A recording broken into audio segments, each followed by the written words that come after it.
Hyundai.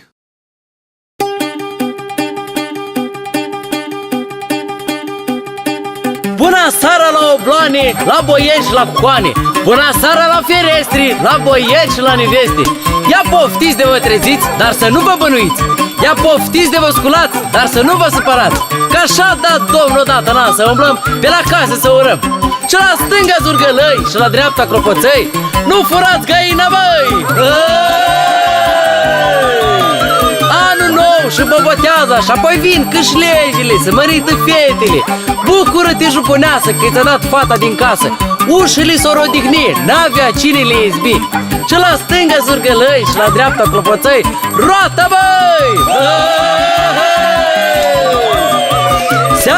Seară la Sfântul Vasile, să vă fie boieri cu bine.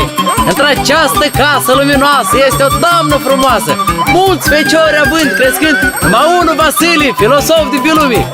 El cât a trăit, mult bine a făcut, ca aur îmbrăcat și ca pământul de bogat. S-a suit pe muntele Andreiului, s-a uitat în părți și a scris cărți. S-a uitat în lume și a scris săceritori de pâine. Iar săceritori de pâine cum veneau, ca o mare ploaie huiau. Ei, și lui Badea Vasile tot mai bine îi părea.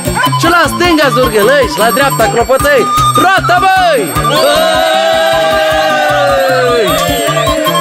Busuioc verde pe masă, să fii gazdă sănătoasă.